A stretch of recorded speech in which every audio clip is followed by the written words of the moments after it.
Ride with Martin Milner and Kent McCord in high-geared excitement of ADAM-12. One ADAM-12 requesting assistance. I'm in pursuit of a light... Trying to curb a traffic offender as the pulse of crime beats on. Mac, Tony Greer's back on this street. ADAM-12 officers Pete Malloy and Jim Reed rev up for action-packed police prowls. Looks like they're still here. A stakeout for a robbery detail. Breaking up a fight, or waiting it out to make a drug bust.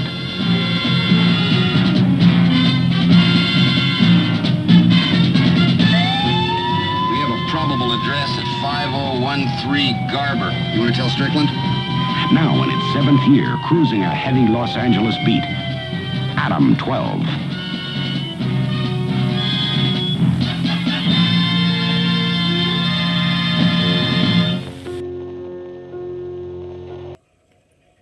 Hello once again, my friends, my fellow historians, my fellow sci-fi lovers, and my fellow lovers of everything interesting.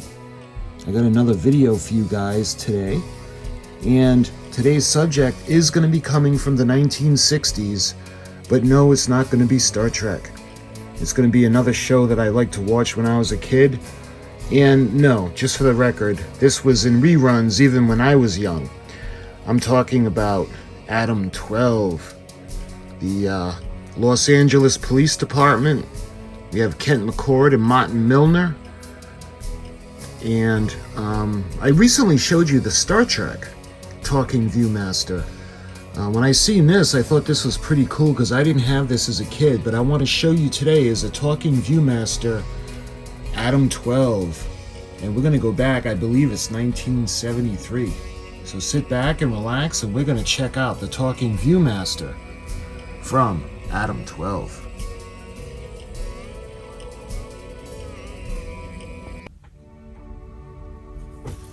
Okay, so let's check this out. One ADAM-12, one ADAM-12. Let's move the light a minute so there's no glare. You can see Martin Milner and Kent McCord, Officer Pete Malloy,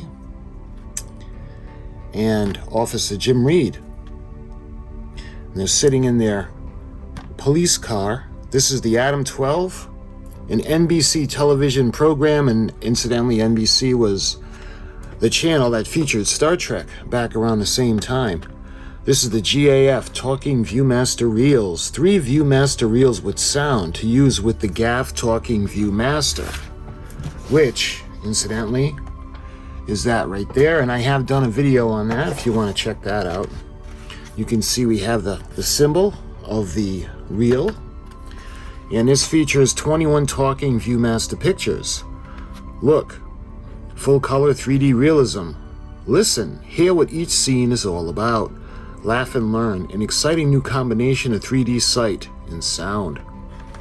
On the bottom you can see the locker room, where they would get ready for their shift before roll call and after their shift ends, and they're with the police chief. And you can see in this photo, it looks like they're performing a routine traffic stop. So that's the cover of the box. And when we look at the back is a little bit beat up. This is the Talking Viewmaster Stereo Viewer Series. Entertaining, educational, and easy to use. And you can see the older Talking Viewmaster, the GAF Stereo Viewer, and you can tell this is the older one because the newer ones have the volume control, whereas the original ones do not. And the newer ones light up, so you don't have to look into a light source to be able to see the photo. These are 3-dimensional full-color pictures with sound. There are Talking Viewmaster Reels for the whole family's pleasure among these exciting categories. And I think these are the same ones that I showed you on the Star Trek one. We got Disney Fun. You can see Charlie Brown, the travel, science and the arts, and television shows. And you have Lassie at the end. So this is like a cardboard sleeve that it comes in. So what you do is you kind of slide it out. And you can slide it out either side. And then you can see there's a little tray, and it has all the reels and it has the book. So let's take a look at the book first. I just want to see if there's going to be a date on the book. Doesn't look like it, so what I'll do is I'll just have to look it up. But you can see ADAM-12 from Viewmaster Picture Presentation, an NBC television series. And the title of this one is going to be The Beast. You can see the police car with the tow truck. And I think that's supposed to be Officer Reed and Officer Malloy. And what I'm going to do is I'm going to read each one to you, and then I'm going to show you the photo of the picture as we go along. So ADAM-12, the basic unit of the big city police force, almost anywhere is a team of 2 officers in a squad car. In Los Angeles, a police acknowledge a unit's frontline status in a war on crime by classifying it as A, or Adam, plus the number designating the district which it patrols.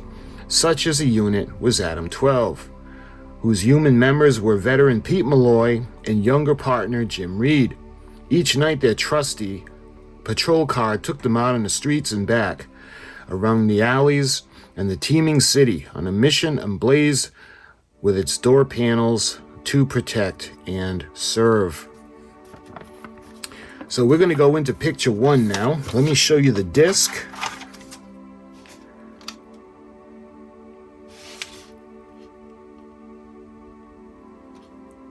So we're going to go into reel number 1. You can see they have that. It's almost like a record on the back that'll make the sound. We'll get to that later. So reel number 1. They were about to head out when Sergeant McDonald passed the word that their regular car was out of service. The day, which dinged it up a little bit, he said, "Nothing serious. You'll get it back tomorrow."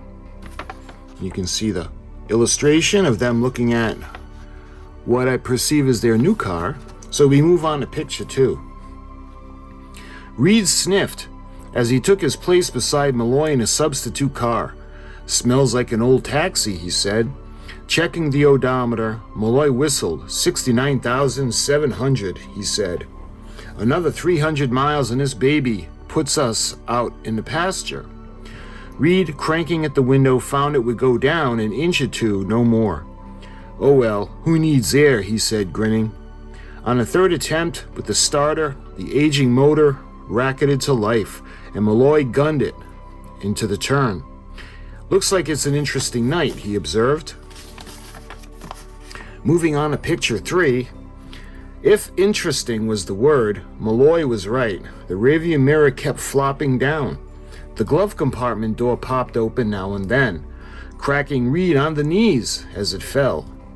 And the car tended to jerk slightly each time Malloy accelerated. In spite of these distractions, it wasn't long before Reed's keen eyes glimpsed something in the shadowed parking lot as they went patrolling by. "Hold it, Pete," he snapped. "Back up a little." A moment later, he flashed his light into the open door of the parking lot, disclosing a neat pair of legs. The rest of the girl was under the dash, where her hands were busy. Moving on to picture 4. A check by radio quickly disproved the girl's story that the car was her boyfriend's, and that she was hotwiring it because she had lost her keys. ADAM-12 had caught a car thief, red-handed. They took her into the station for booking. The investigation revealed that she was involved in a series of thefts. Soon after they resumed their patrol, the radio cracked with their call number, 1 ADAM-12, Prowler at 437 South Greenway, handle code 2. You can see the illustration, the radio that they would always show when they receive a call. And the illustration has a caption. 1 ADAM-12, said the radio, Prowler at 437 South Greenway, handle code 2. So on to picture 5. Speeding to the address in an old but swank neighborhood, Malloy cut the motor in the headlights, coasting to a stop, as the old beast could manage. Moving on to picture 6, suddenly Reed's grip his partner's arm. "There, on the front porch," he whispered. They opened the car doors, both of which squeaked loudly, and ran across the street. As they crossed the lawn, the evening's quiet was suddenly torn apart by the hissing of steam. And I wonder where that's coming from. On to picture 7. Well, before we see that, you can see the illustration.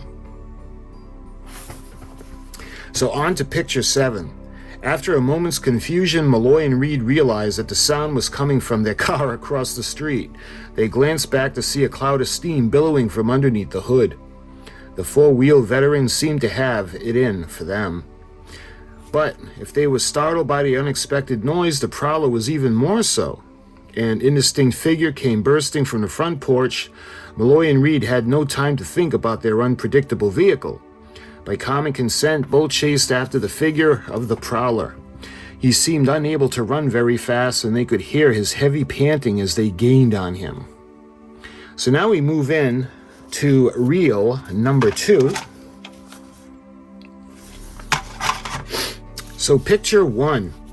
A few strides, and they had him, an elderly, well-dressed man who seemed more embarrassed than frightened. Catching his breath, he said, "You won't believe me, but I'm not a burglar or a prowler. You see, I used to live in his house. Madge and I, our boys, when she died last month, I kept thinking about the old place. And well, I just got the urge to come out and see it again." "In the middle of the night?" put in Malloy. "Well, I called the police who live here. I called the people who live here, but the lady thought I was a telephone freak, so—" "We can check your story," Malloy interrupted. "Take him to the car, Jim. I'll have a word with the owner of the house." On to picture 2. The woman at the door identified herself as Nina Draper and lost no time in making it clear to the lowly cop that her banker husband was a very big wheel indeed. Not very infatuated with the line, Malloy interrupted and told her that the old man had said.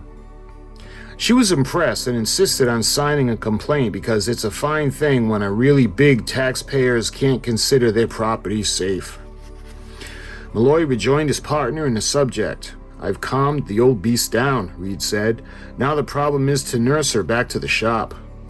Malloy drove slowly on the way back to the station, and the beast sizzled quietly to itself. You can see an illustration of the beast.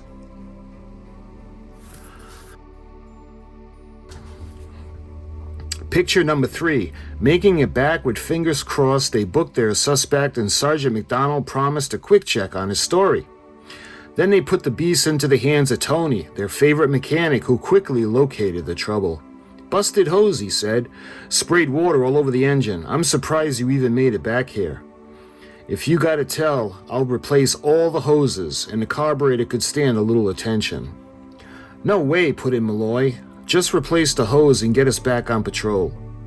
As Malloy and Reed headed out once more, the beast lurched. Mirror flopped and the glove door popped open again. The officers exchanged wry looks. On to picture 4. First action came when a sleek new car passed them slightly over the speed limit. "No taillights either," observed Reed as Malloy flipped on the reds. Then he got on the radio to call in for a routine wants and warrants check on his speeder's license. When the car pulled over, Malloy alighted to question its driver, while his partner awaited an answer from headquarters. The driver groaned when he heard about the taillight. "It just came out of the dealer shop," he said. "You're going to ticket me on that?" "Wait a minute," replied Malloy, stepping back to confer with Reed, who told him the car was clean. Going on to picture 5 now. Returning, Malloy said, "No ticket if you stop in the gas station down the block and get those lights fixed." "Son of a gun," the man exclaimed, slapping the steering wheel. "You ruined my day." He grinned. "I was going to give you guys a bad time because when I passed you, I noticed you didn't have any taillights." Picture 6. Throwing each other over a disgusted look, the officers walked to the back of the Maverick car. Sure enough, no sign of taillights. Should we take turns slashing our wrists? Suggested Reed. Too messy, Malloy replied. Let's just go back and see our old buddy, Tony. On to picture 7. Picture 7, but you can see the illustration. It's got a little caption. Are you guys running a stakeout at the coffee machine? Joked Sergeant McDonald. So picture number 7. Back at the garage, Tony soon emerged from the trunk sweating but triumphant. Loose wire, he announced. Have you fixed up in no time? Don't just fix it, Malloy said. Pray over it a little. That way we might be able to get through what's left of our night. And now we go on to Viewmaster Reel number 3. And that's this one right there. Picture number 1. Back on patrol once again, ADAM-12 was dispatched within a few minutes of a residence at the edge of an industrial area. The householder met them.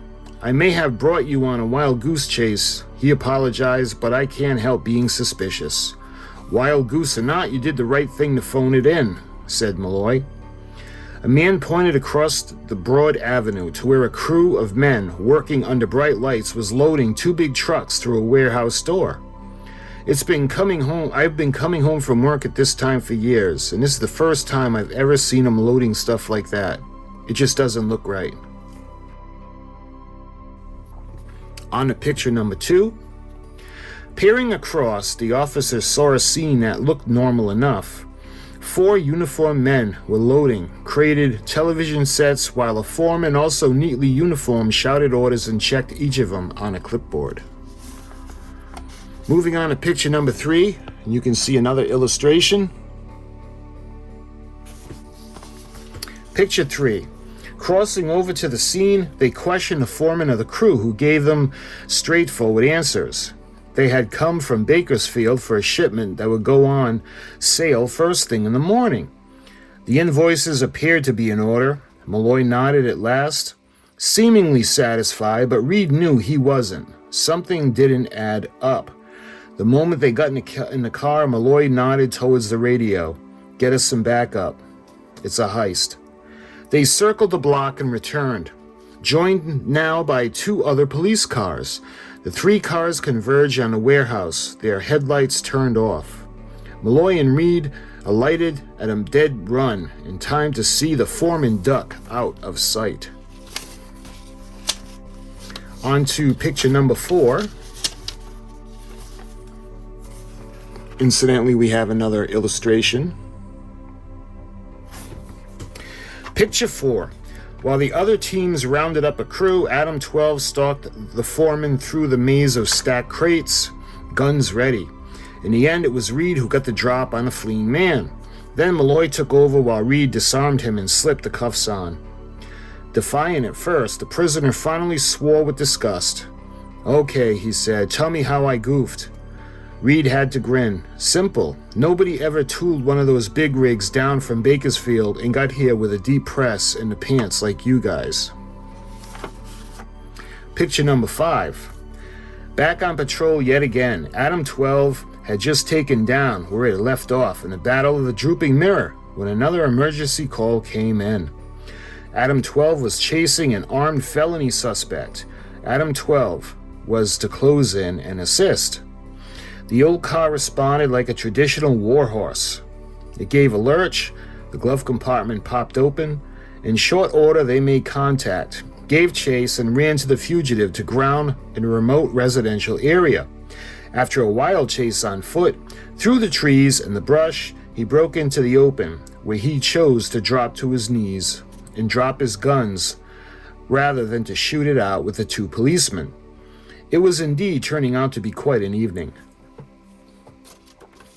On to photo number 6, and it wasn't over yet. Arriving with their prisoner at the driveway where they had so hastily left the car, they stared at each other with resignation, but not surprise. The emergency brake had let go, and the car had rolled through the hedge and come to rest in a twisted embrace of a lamppost. Finally, picture number 7. If ADAM-12's crew registered no surprise over the condition of their car, ADAM-18 made up for it when they roared up a moment later.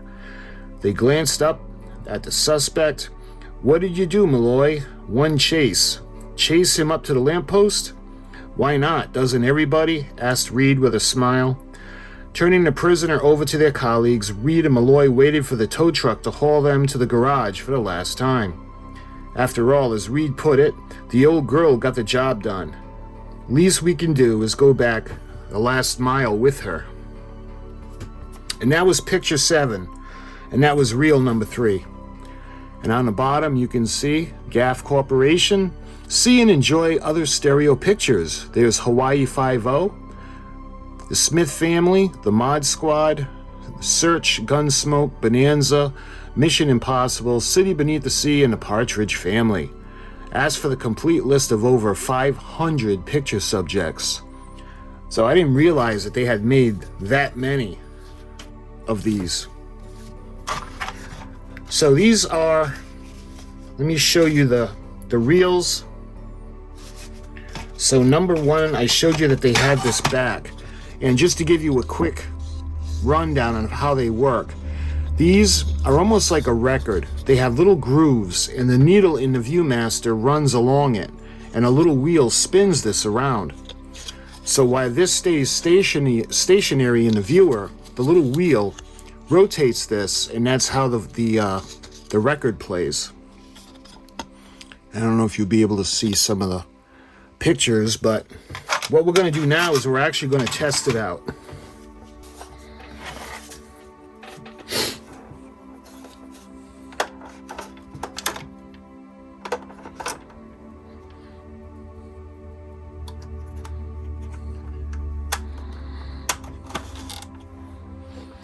All right, ready to go. So what you do is we're going to take reel number 1, and there's a little V that's going to be on the top, and that's pointing up. So what you want to do is you take the talking Viewmaster, you put it in, and you put the V in the upright position as close as possible, and then when you bring it over, it goes to 1, and we have to push this little button, and what this does is it resets the machine, and now it's ready to go. So I'm going to adjust the light.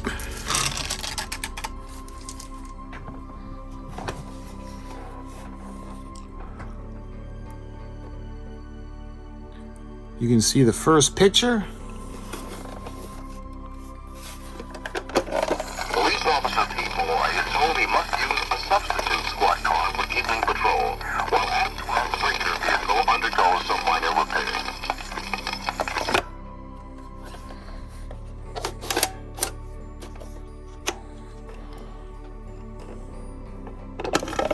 It isn't long before ADAM-12 officers glimpse the open door of a black car.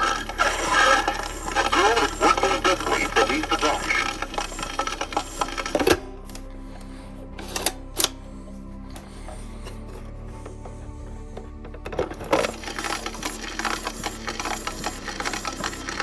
A radio check quickly disproves the girl's story that the car belonged to her boyfriend, and she was hot wiring it because she'd lost her keys.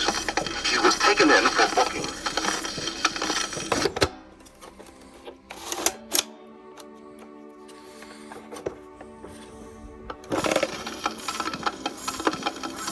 One ADAM-12, Prowler at 4343 South Greenway, handle code 2. Leading to the address, Malloy cuts the motor and coasts to a stop.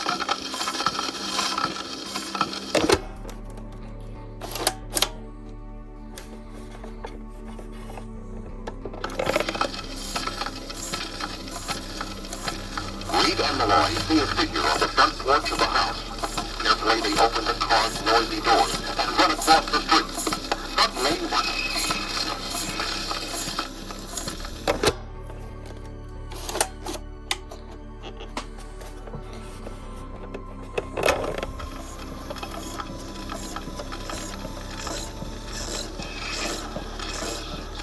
emerges from the patrol car.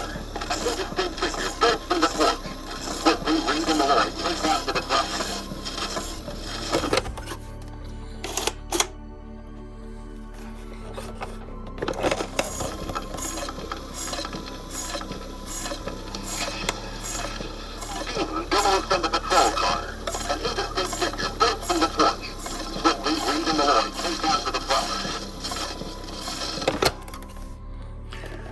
So that was disc 1.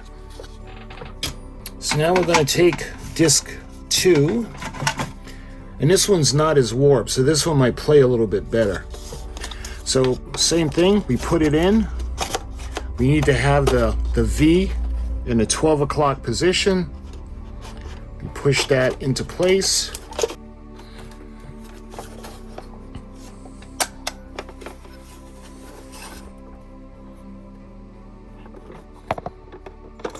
Apprehended, the man explained he was only revisiting the house, where once he had lived with his wife, but the present owner had mistaken him for a prowler.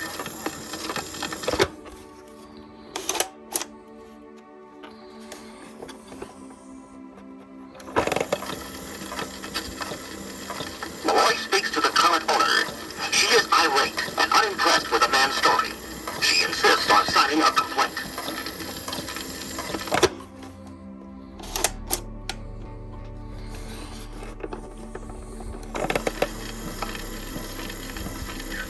The suspect book, Reed and Malloy are told the car has a busted hose. After a speedy replacement, the old battle wagon returns to patrol.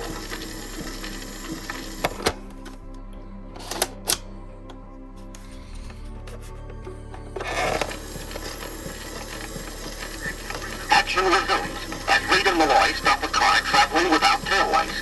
The dismayed driver explains the car is just out of the dealer's showroom.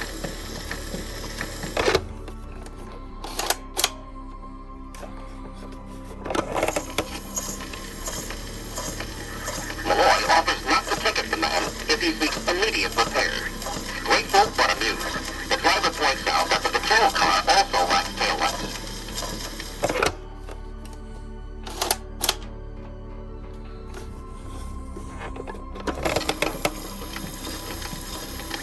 Reed and Malloy see that it's true. No taillights. Disgusted with this old warhorse of a car, they head back to the garage.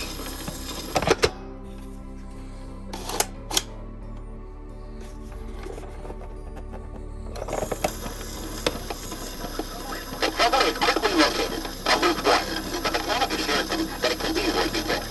Malloy suggests with care, maybe some prayers might be in order. And that's all for reel number 2.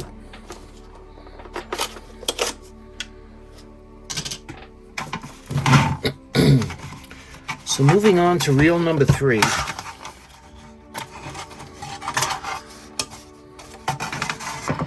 Again, we're going to put the little V in the 12 o'clock position, and it's going to go right into the viewer, just like that. Oh, we got to reset the machine.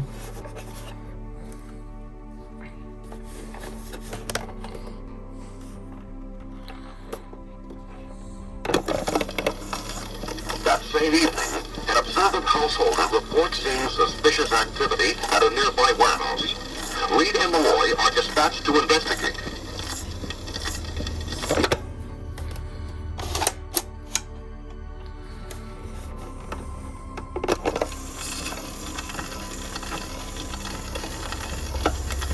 The man insists no night floating was ever done from this warehouse. Why then all this activity? Reed and Malloy cross over to the scene.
Let's try that again.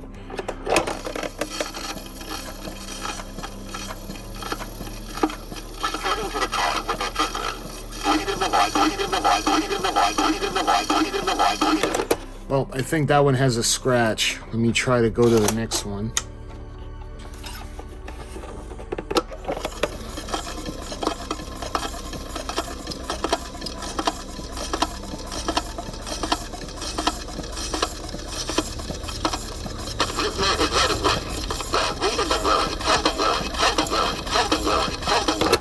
Well, let's see. I'm going to try one more time to go through the cycle. These reels are a little bit, warped. So back on number 7. Let's see if that.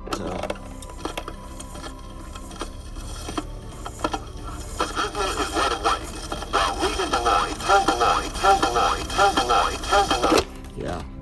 So that was reel number 3, and I'm thinking that more than likely there's a scratch in here, or it's jamming, because they're a little bit wobbly and the reels themselves are a little bit warped. Don't forget, these things are pretty old, at least 1972, and I'm guessing earlier. I will find out the date and I'll put it up in the description. But that was the Talking Viewmaster 3-reel set for the television series ADAM-12. So this was a pretty fun video. I hope you had as much fun watching as I did going through it. And the next one that we're going to do in the Talking Viewmaster series is we're going to do Happy Days. I'll show you guys the 3-reel set Talking Viewmaster for Happy Days. So my friends, until my next video, thank you so much for watching, and I'll talk to you guys soon.